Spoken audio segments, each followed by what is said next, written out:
Hi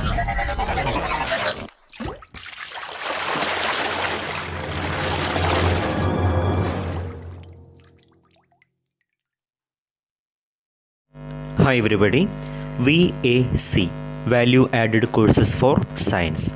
Paper name is Framing Values, Literary and Cultural Narratives for Science. So, in this paper today we are going to discuss the chapter The Indian Constitution Defended and Interpreted by B.R. Ambedkar. So ഈ ഒരു ചാപ്റ്ററിലേക്ക് വരുന്ന സമയത്ത് നമുക്ക് കാണാൻ പറ്റുന്നത് അംബേദ്കറിൻ്റെ ഒരു സ്പീച്ചാണ് നമുക്ക് പഠിക്കാനുള്ളത്. അതും the text is excerpted from the chapter The Wise Democrat B.R. Ambedkar in Makers of Modern India by Ramachandra Guha. So ഈ ഒരു വർക്കിൽ നിന്നും എടുത്തിട്ടുള്ള ഒരു ഭാഗം മാത്രമാണ് നമുക്ക് പഠിക്കാനുള്ളത്. സോ അതിൽ അംബേദ്കറിന് പറയാനുള്ള കാര്യം ഇന്ത്യൻ കോൺസ്റ്റിറ്റ്യൂഷനെ കുറിച്ചും അല്ലെങ്കിൽ അതിൻ്റെ കാര്യങ്ങളെക്കുറിച്ച് നമുക്കറിയാം. അംബേദ്കർ എന്ന് പറയുന്നത് ആരാണ്? One of the most important leaders of Modern India അല്ലേ. അതുമാത്രമല്ല, he is the chief architect of Indian constitution. ഭരണഘടന രൂപീകരിച്ച ഏറ്റവും ഇമ്പോർട്ടൻ്റ് ആയിട്ടുള്ള നമ്മളൊക്കെ ഈ പറയുന്ന മോഡേൺ ഇന്ത്യയിലേക്ക് നമ്മൾ ലീഡ് ചെയ്ത ഒരു വ്യക്തിത്വമായിട്ടാണ് ഡോക്ടർ അംബേദ്കറിനെ നമ്മൾ പഠിക്കുന്നത്. സോ അദ്ദേഹത്തിന് പറയാനുള്ള കാര്യങ്ങളാണ് നമുക്ക് ഈ ഒരു ചാപ്റ്ററിൽ ഡിസ്കസ് ചെയ്യാനുള്ളത്. ഡയറക്റ്റ്ലി ചാപ്റ്ററിലേക്ക് നോക്കാം. See first, acknowledgements and credit. Ambedkar said the real credit for writing the constitution goes to Sir B.N. Rao. അദ്ദേഹം കോൺസ്റ്റിറ്റ്യൂഷണൽ അഡ്വൈസർ ആയിരുന്നു. അതുപോലെ തന്നെ the drafting committee members and S.N. Mukherjee, അദ്ദേഹം ചീഫ് ഡ്രാഫ്റ്റ്സ്മാൻ ആണ്. With his staff who worked very hard. അപ്പോൾ ആദ്യം തന്നെ അംബേദ്കർ നന്ദി പറയുകയാണ്. ഇങ്ങനെ ഇത്തരം ഒരു കോൺസ്റ്റിറ്റ്യൂഷൻ, ഒരു നല്ലൊരു ഇന്ത്യക്ക് ഒരു ഭരണഘടന രൂപീകരിക്കാൻ പറ്റിയതിൽ അതിനെ സഹായിച്ച, അതിനെ ഹെൽപ്പ് ചെയ്ത അവരോടുള്ളൊരു കൃതജ്ഞത, നന്ദി അറിയിക്കുകയാണ്. Ambedkar said the real credit for writing the constitution. അപ്പോൾ ഈ ഒരു കോൺസ്റ്റിറ്റ്യൂഷൻ എഴുതുന്നതിൻ്റെ ഉള്ള ഒരു റിയൽ ക്രെഡിറ്റ് ആർക്കാണ് കൊടുക്കുന്നത്? Sir B.N. റാവു. അപ്പോൾ അദ്ദേഹം കോൺസ്റ്റിറ്റ്യൂഷണൽ അഡ്വൈസറാണ്. അപ്പോൾ അദ്ദേഹത്തിനാണ് അതിൻ്റെ ക്രെഡിറ്റ് മുഴുവൻ കൊടുക്കുന്നത്. അതുപോലെ തന്നെ ദ ഡ്രാഫ്റ്റിംഗ് കമ്മിറ്റി മെമ്പേഴ്സ് ആയിട്ടുള്ള ആൾക്കാർക്കും, അതുപോലെ തന്നെ S.N. മുഖർജി, അദ്ദേഹം ചീഫ് ഡ്രാഫ്റ്റ്സ്മാൻ ആണ്. അപ്പോൾ ഇവർക്കൊക്കെയുള്ളൊരു കൃതജ്ഞത, നന്ദി അറിയിച്ചുകൊണ്ടാണ് അദ്ദേഹം അദ്ദേഹം പറഞ്ഞു തുടങ്ങുന്നത്. He praised the Congress party for keeping order and discipline inside the assembly, which helped in passing the draft constitution smoothly. അതുപോലെ തന്നെ കോൺഗ്രസ് പാർട്ടിയുള്ള ഒരു നന്ദിയും കൃതജ്ഞതയും അറിയിക്കുന്നുണ്ട്. ബിക്കോസ് ഹി പ്രൈസ് എന്ന് പറഞ്ഞാൽ പുകഴ്ത്ത് അല്ലേ. He priced the Congress party for keeping order and discipline inside the assembly. അപ്പോൾ ഈ ഒരു കോൺസ്റ്റിറ്റ്യൂഷൻ അവതരിപ്പിക്കുന്ന സമയത്ത് അസംബ്ലിയിൽ ഇപ്പോൾ ഈ പറഞ്ഞതുപോലെ തന്നെ ഓർഡർ കീപ്പ് ചെയ്യാനും അതുപോലെ തന്നെ ഡിസിപ്ലിൻ കാര്യങ്ങൾ കീപ്പ് ചെയ്യാനും ഒക്കെ ആ രീതിയിലൊക്കെ പ്രവർത്തിച്ച കോൺഗ്രസ് പാർട്ടിയോടുള്ളൊരു കൃതജ്ഞതയും അറിയിക്കുകയാണ്. അപ്പോൾ ഈ ഒരു വേളയിൽ അദ്ദേഹം ഇവരോടൊക്കെയുള്ളൊരു നന്ദി അറിയിച്ചുകൊണ്ടാണ് പറഞ്ഞു തുടങ്ങുന്നത്. He also thanked members like Kamath, Deshmukh, Sidhva, Shah and Kunzru. അപ്പോൾ ഇവരോടൊക്കെയുള്ള ഒരു നന്ദി, കൃതജ്ഞത അദ്ദേഹം അറിയിക്കുകയാണ്. And who raised doubts and criticisms. അപ്പോൾ ഇവരൊക്കെയാണ് കോൺസ്റ്റിറ്റ്യൂഷൻ, ഈ ഒരു ഭരണഘടന അവതരിപ്പിച്ച സമയത്ത് അതിനെക്കുറിച്ചുള്ള ഡൗട്ട്സുകളും അതല്ലെങ്കിൽ അതിൻ്റെ നേരെ ക്രിറ്റിസിസവും ഒക്കെ ചോദിക്കുകയും പറയുകയൊക്കെ ചെയ്തത്. അപ്പോൾ അവരുടെ ചോദ്യങ്ങളൊക്കെ ഒത്തിരി ഹെൽപ്പ് ചെയ്തിട്ടുണ്ട്, അല്ലെങ്കിൽ കുറേ മാറ്റങ്ങൾ ചെയ്യാൻ വേണ്ടിയിട്ടും അതല്ലെങ്കിൽ അതിനനുസരിച്ച് കാര്യങ്ങൾ അവതരിപ്പിക്കാൻ വേണ്ടിയിട്ടും ഒക്കെ. So their questions and debates made the discussion richer. അപ്പോൾ ഈ ഒരു ഡിസ്കഷൻ തന്നെ, ഈ ഒരു കോൺസ്റ്റിറ്റ്യൂഷൻ, ഇന്ത്യൻ കോൺസ്റ്റിറ്റ്യൂഷൻ, അതിൻ്റെ ഒരു ഡിസ്കഷൻ തന്നെ പ്രാബല്യത്തിൽ കൊണ്ടുവരുന്നതിനൊക്കെ ഇവരുടെ ഒരു ക്വസ്റ്റ്യൻസും അതുപോലെ ഇത്തരം ഡിബേറ്റ്സുകളൊക്കെ കാരണമായിട്ടുണ്ട്. അപ്പോൾ അവരോടൊക്കെ നന്ദി അറിയിക്കുകയാണ്. Ambedkar thanked the president of the assembly for being fair and considerate in conducting the proceedings. അതുപോലെ തന്നെ പ്രസിഡൻറ്റിനോടും അദ്ദേഹം നന്ദി അറിയിക്കുന്നുണ്ട്. President of the assembly for being fair ആയിട്ട് പെരുമാറിയതിന്, അതുപോലെ തന്നെ and considerate in conducting the proceedings, ഇതിൻ്റെ ബാക്കി തുടർ നടപടികളൊക്കെ കാര്യങ്ങളൊക്കെ പ്രൊസീഡ് ചെയ്യാൻ വേണ്ടിയിട്ടൊക്കെ ഒരു കൺസിഡറേഷൻ തന്ന പ്രസിഡൻറ്റിനോടുള്ള നന്ദിയും അംബേദ്കർ അറിയിക്കുന്നുണ്ട്. Then next session on the Constitution. The success of the Constitution does not depend only on the written rules, but more on the people and political parties who run it. അപ്പോൾ അദ്ദേഹം പറയുകയാണ്, ഒരു കോൺസ്റ്റിറ്റ്യൂഷൻ്റെ ഒരു success എന്ന് പറയുന്നത് അത് എന്തിനെ ആശ്രയിച്ചല്ല എന്നാണ് പറയുന്നത്. എഴുതപ്പെട്ട റൂൾസിനനുസരിച്ചിട്ടല്ല ഒരു കോൺസ്റ്റിറ്റ്യൂഷൻ്റെ ഒരു സക്സസ് എന്ന് പറയുന്നത്, മറിച്ച് but more on the people, ജനങ്ങളിലാണ്, ആൻഡ് ദ പൊളിറ്റിക്കൽ പാർട്ടികളിലാണ് ഹു റൺ ഇറ്റ്. അതായത് ആ ഒരു കോൺസ്റ്റിറ്റ്യൂഷൻ കൊണ്ടുപോകുന്ന, റൺ ചെയ്യുന്ന ആൾക്കാർക്കും പൊളിറ്റിക്കൽ പാർട്ടിക്കുമാണ് അവർക്കാണ് ക്രെഡിറ്റ്, അതല്ലെങ്കിൽ അവരാണ് ഈ പറയുന്ന പോലെ അവരാണ് തീരുമാനിക്കുന്നത് ഒരു കോൺസ്റ്റിറ്റ്യൂഷൻ്റെ സക്സസ് എന്ന് പറയുകയാണ്. അല്ലാതെ കേവലം എഴുതപ്പെട്ട എഴുത്തുകളല്ല, അത് പ്രാബല്യത്തിലാക്കുമ്പോഴാണല്ലോ, അത് പ്രാബല്യത്തിലാക്കാൻ ആൾക്കാർ വരുമ്പോഴാണല്ലോ അത് വിജയമായിട്ട് മാറുന്നത്. Even A very good constitution can fail if bad people use it. അപ്പോൾ എത്ര നല്ല കോൺസ്റ്റിറ്റ്യൂഷൻ ആണെന്നുണ്ടെങ്കിലും മോശം ആൾക്കാർ അത് ഉപയോഗിക്കുകയെന്നുണ്ടെങ്കിൽ ചിലപ്പോൾ അത് വളരെ ബാഡായിട്ട് മാറും.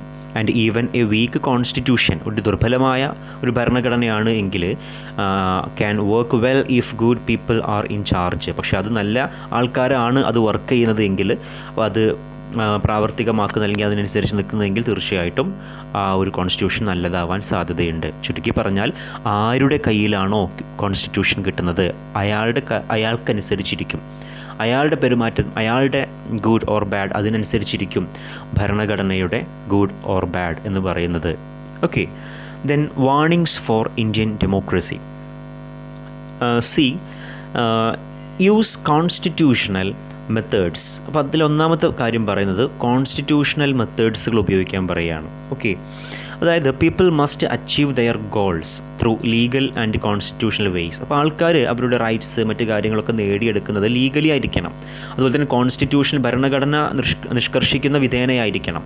Like elections, laws and reforms, rights, whatever it is.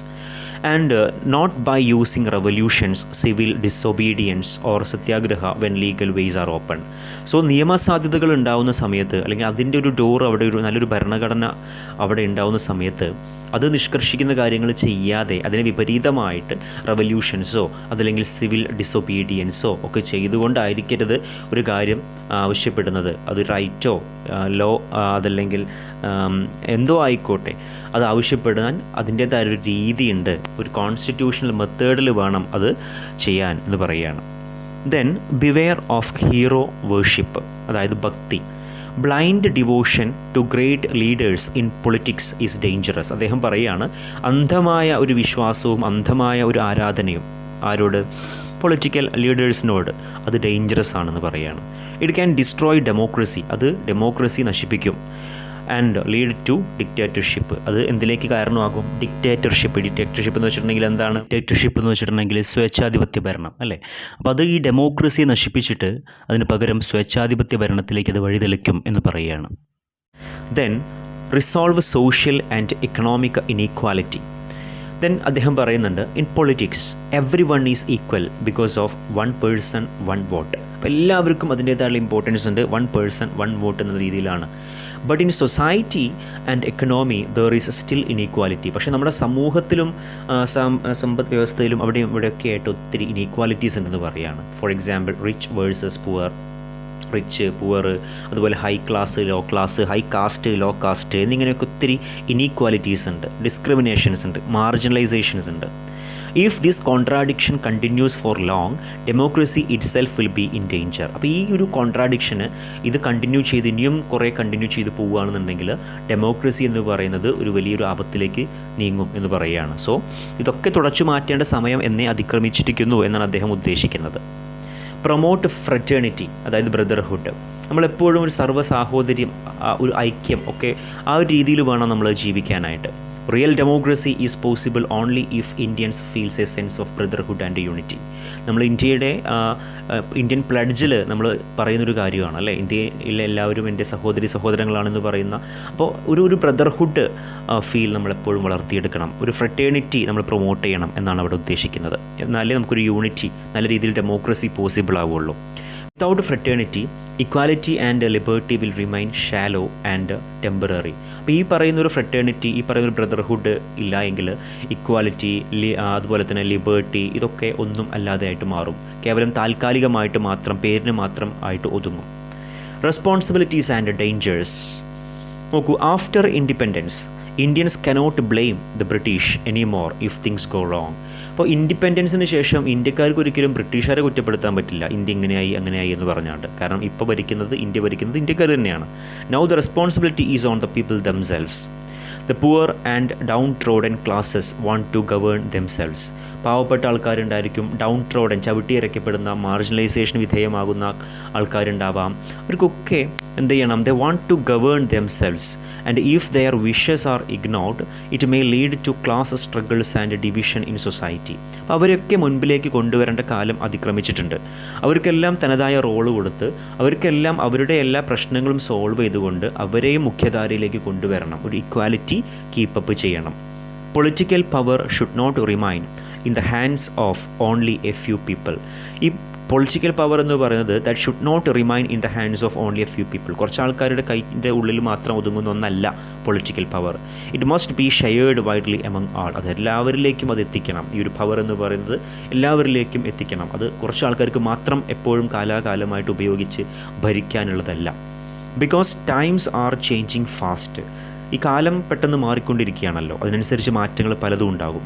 People may get tired of democracy. ആൾക്കാർക്ക് ഈ ഡെമോക്രസിയിലൊക്കെ ചിലപ്പോൾ ഒരു ബോർഡം വരാൻ സാധ്യതയുണ്ട്. They may prefer only government for the people. അവർ ചിലപ്പോൾ പ്രിഫർ ചെയ്യുമായിരിക്കാം നാളെ ഒരിക്കലും only government for the people എന്ന് പറയുന്ന ഒരു സംഭവം. അതായത് അവിടെ ലീഡേഴ്സ് എന്ന് പറയുന്നത് ലീഡേഴ്സ് റൂൾ ഫോർ സിറ്റിസൺസ്. അവിടെ ലീഡേഴ്സായിരിക്കും ഭരിക്കുക. Leaders rule for citizens. പക്ഷെ അതല്ല വേണ്ടത്. അതിന് പകരം ഇൻസ്റ്റഡ് ഓഫ് നമുക്ക് വേണ്ട കാര്യം എന്ന് പറയുന്നത് instead of government by the people, അതായത് where citizens truly govern themselves. ശരിക്കും ഈ രാജ്യത്ത് സിറ്റിസൺസാണ് ഭരിക്കുന്നത്, ജനങ്ങൾക്കാണ് പവർ കൂടുതൽ. ഇപ്പോൾ ഇന്ത്യയെ പോലെയുള്ള മഹാരാജ്യത്ത് ഏറ്റവും കൂടുതൽ പവർ ഉള്ളത് അത് രാഷ്ട്രീയക്കാർക്കോ അതല്ലെങ്കിൽ ഇപ്പോൾ ഈ പറയുന്ന പോലെ ജനങ്ങളാണ് രാഷ്ട്രീയക്കാരെ അവരെ തീരുമാനിക്കുന്നത്, അല്ലേ? ആരെയാണ് മുഖ്യമന്ത്രിയാക്കേണ്ടത്, ആരെയാണ് പ്രധാനമന്ത്രിയാക്കേണ്ടത് തീരുമാനിക്കുന്നത് ജനങ്ങളാണ്. സോ ഇമ്പോർട്ടൻസ് കൊടുക്കുന്നത് അവിടെ ആർക്കാണ്? ജനങ്ങൾക്കാണ്.